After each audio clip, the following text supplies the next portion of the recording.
Good morning श्रोताओं। तो हाजिर हुए हैं सुबह की प्रमुख खबरों के साथ। तो इससे पहले खबरों का अध्ययन विस्तृत रूप से करें, निवेदन रहेगा कृपया चैनल को जरूर सब्सक्राइब करें। तो पेश है आज सुबह की प्रमुख खबरें।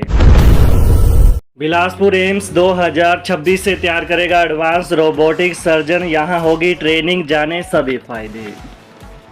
अखिल भारतीय आयुर्विज्ञान संस्थान यानी एम्स बिलासपुर वर्ष 2026 से रोबोटिक सर्जन तैयार करेगा। दिल्ली एम्स के बाद बिलासपुर एम्स रोबोटिक सर्जन तैयार करने वाला देश का दूसरा स्वास्थ्य संस्थान बनेगा। इसके लिए प्रक्रिया जल्द शुरू होगी। इसके अलावा आगामी 6 में एमबीबीएस, एमडी और डीएम को हाई फिडेलिटी फॉर्मुलेशन लैब में प्रशिक्षण देने का लक्ष्य रखा गया है। इसके लिए अधिकतर उपकरण भी एम्स पहुंच चुके हैं। खास बात यह है कि इस माह से एम्स में केंद्र सरकार की पंच प्राण योजना के तहत सेना, बीएसएफ, सीआईएसएफ के डॉक्टरों और पैरामेडिकल स्टाफ को ट्रेनिंग दी जाएगी। पहले ये एम्स दिल्ली जाते थे, लेकिन अब पंजाब व आसपास के राज्यों की फैकल्टी बिलासपुर एम्स आएगी। स्किल लैब में प्रशिक्षण दिया जाएगा। इन्हें ट्रॉमा के साथ साथ लाइफ सेविंग कंडीशन के बारे में भी प्रशिक्षण दिया जाएगा। बिलासपुर एम्स में 2026 तक रोबोटिक सर्जरी लैब शुरू होगी। अमान्य वैवाहिक संबंधों से पैदा हुए बच्चों का पंजीकरण करने से इनकार करना गैर कानूनी, हाईकोर्ट। हिमाचल प्रदेश हाईकोर्ट ने अमान्य विवाह से पैदा हुए बच्चों के अधिकार को लेकर महत्वपूर्ण व्यवस्था देते हुए कहा है कि अवैध संबंधों अथवा अमान्य वैवाहिक संबंधों से पैदा हुए बच्चों का पंजीकरण करने से इनकार करना गैर कानूनी है। कोर्ट ने नाबालिग बच्चों की ओर से दायर याचिका को स्वीकार करते हुए कहा कि याचिकाकर्ता जीवित प्राणी है। इस तथ्य को कानून में स्वीकार किया जाना चाहिए, इसलिए उनके नाम संबंधित पंचायत के रिकॉर्ड में दर्ज किए जाने चाहिए। 6 अलग अलग पोस्ट कोड के कुल 14 पदों के परिणाम घोषित। हिमाचल प्रदेश राज्य चयन आयोग HPRCA ने 6 अलग अलग पोस्ट कोड के कुल 14 पदों की लिखित परीक्षाओं के परिणाम घोषित कर दिए हैं।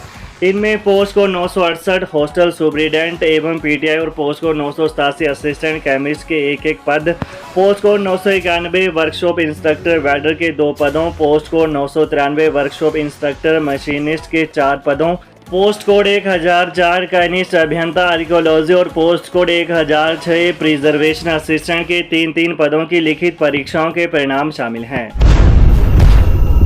हर महीने 500 करोड़ राजस्व जोड़ रहा विभाग, मार्च 2025 तक जुटाने हैं 6500 करोड़ रुपए। आबकारी कराधान विभाग ने बीते 7 महीने में 56% लक्ष्य हासिल कर लिया है। विभाग को मौजूदा वित्तीय वर्ष में 6500 करोड़ रुपए का लक्ष्य मिला है और इसमें से विभाग ने अभी तक 3654 करोड़ 59 लाख का राजस्व जुटा लिया है। विभाग औसतन हर महीने 500 करोड़ रुपए से ज्यादा का राजस्व जुटा रहा है और इसमें राज्य सरकार के खजाने भरने में सबसे बड़ी भूमिका आबकारी कराधान विभाग की ही है। अकेले अक्टूबर महीने में विभाग ने 542 करोड़ रुपए का राजस्व जुटाया है। अक्टूबर और नवंबर में त्योहारी सीजन की वजह से वाहनों और आभूषणों की बम्पर खरीद हुई है, जबकि नवंबर में राजस्व बढ़ोतरी में शादियों की भूमिका अहम रहने वाली है। HPPTDC के होटलों में टेक्निकल स्टाफ होगा तैनात, आउटसोर्स आधार पर होगी भर्ती। हिमाचल प्रदेश पर्यटन विकास निगम HPTDC के होटलों में टेक्निकल स्टाफ की तैनाती की जाएगी। यह भर्ती आउटसोर्स आधार पर की जाएगी। HPTDC के निदेशक मंडल की बैठक में यह फैसला लिया गया।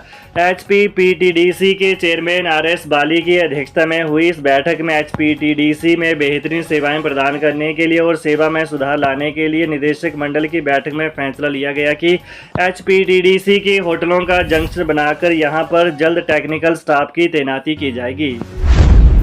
गोबर खरीद गारंटी भी जल्द पूरी होगी, कृषि मंत्री चंद्र कुमार बोले। विभाग ने तैयार की योजना। सत्ता में आने से पहले कांग्रेस ने किसानों को गोबर खरीद की गारंटी दी थी और अब सरकार इस ओर तेजी से आगे बढ़ रही है।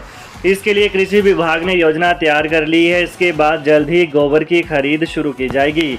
गारंटी के मुताबिक गोबर खरीद की प्रक्रिया पूरी करने से पहले सरकार ने गोबर की खरीद के लिए ब्लॉक स्तर पर कमेटियों के गठन का फैसला लेकर अधिसूचना जारी की थी। कृषि विभाग के फार्म हाउस वाले ब्लॉकों में कमेटियों के गठन के बाद अब सरकार ने 3 रुपये किलो गोबर की पारंपरिक जैविक खाद खरीदने का फैसला लिया है। इस मकसद से टेंडर जल्द फाइनल होंगे। 5 कंपनियों ने गोबर खरीद में दिलचस्पी दिखाई है। काम दूसरे राज्यों में और पेंशन हिमाचल से प्रतिनियुक्ति पर गए जेबीटी शिक्षकों पर अब सुक्खू सरकार ने की कार्रवाई। शिक्षा विभाग ने अन्य राज्यों में प्रतिनियुक्ति पर गए 100 जेबीटी शिक्षकों पर कार्रवाई की है। विभाग ने इन शिक्षकों की प्रतिनियुक्ति रद्द कर वापस बुला लिया है, साथ ही कारण बताओ नोटिस भी जारी कर दिए हैं।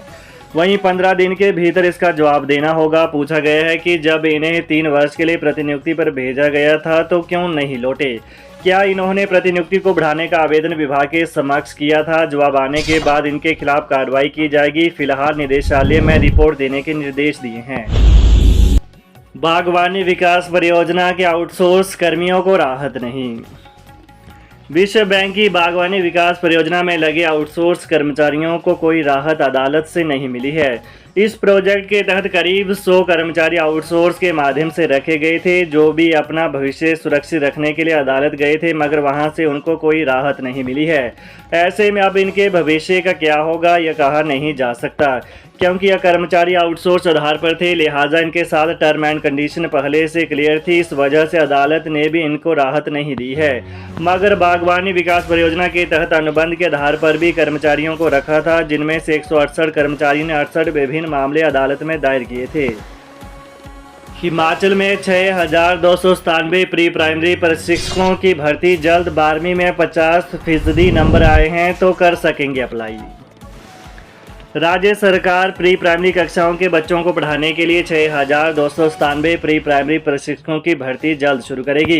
राष्ट्रीय अध्यापक शिक्षा परिषद एनसीटी नियमों के तहत इस भर्ती को करेगा। नियमों में किसी भी तरह की छूट नहीं मिलेगी। सरकारी स्कूलों में नर्सरी और केजी कक्षाओं वाले स्कूलों में भर्ती किए जाने वाले प्रशिक्षकों को सरकार ने प्रारंभिक बाल्यावस्था देखभाल एवं शिक्षा प्रशिक्षक का पदनाम दिया है। शिक्षा मंत्री रोहित ठाकुर ने पिछले कल सचिवालय में शिक्षा विभाग व हिमाचल प्रदेश राज्य इलेक्ट्रॉनिक्स विकास निगम के अधिकारियों के साथ बैठक की। बैठक में आदेश दिए गए कि भर्ती प्रक्रिया को जल्द शुरू करें व इसके लिए एसओपी जारी करें, ताकि किसी भी तरह के भ्रम की स्थिति न रहे। सीनियरिटी मामला उपनिदेशक सहित प्रधानाचार्य प्रमोशन पर रोक। शिक्षा विभाग में होने वाली जिला उपनिदेशक सहित प्रधानाचार्य प्रमोशन पर रोक लग गई है। ऐसे में पात्र शिक्षकों को इसके लिए और इंतजार करना पड़ेगा। जानकारी के अनुसार मामला शिक्षकों की ज्वाइंट सीनियरिटी का मामला सुप्रीम कोर्ट पहुंचा है। मामले पर हाईकोर्ट से फैसला आने के बाद शिक्षकों ने इसे सुप्रीम कोर्ट में चुनौती दी है, जिसके बाद सरकार ने इसमें रोक लगा दी है। वोकेशनल शिक्षकों को भुगतना होगा गलती का खामियाजा, जारी होंगे नोटिस। बिना सूचना के हड़ताल पर गए वोकेशनल शिक्षकों को कारण बताओ नोटिस जारी किए जाएंगे। विभाग ने मामले पर स्कूलों से रिपोर्ट मांगा है। इसके तहत पूछा गया है कि कितने शिक्षक छुट्टी लेकर गए हैं और कितने शिक्षक बिना कोई सूचना के स्कूलों से गायब हैं। स्कूलों से रिपोर्ट आने के बाद शिक्षकों से मामले पर लिखित में जवाब मांगा जाएगा। वहीं सूत्रों की माने तो शिक्षक विभाग को बिना कोई आधिकारिक सूचना दिए हड़ताल पर गए हैं। ऐसे में विभाग ने यह कड़ा कदम उठाया है। साथ ही विंटर वैकेशन स्कूलों में अगले महीने से फाइनल पेपर शुरू होने हैं। ऐसे में यदि शिक्षक हड़ताल पर रहेंगे तो इससे छात्रों की पढ़ाई का नुकसान होगा।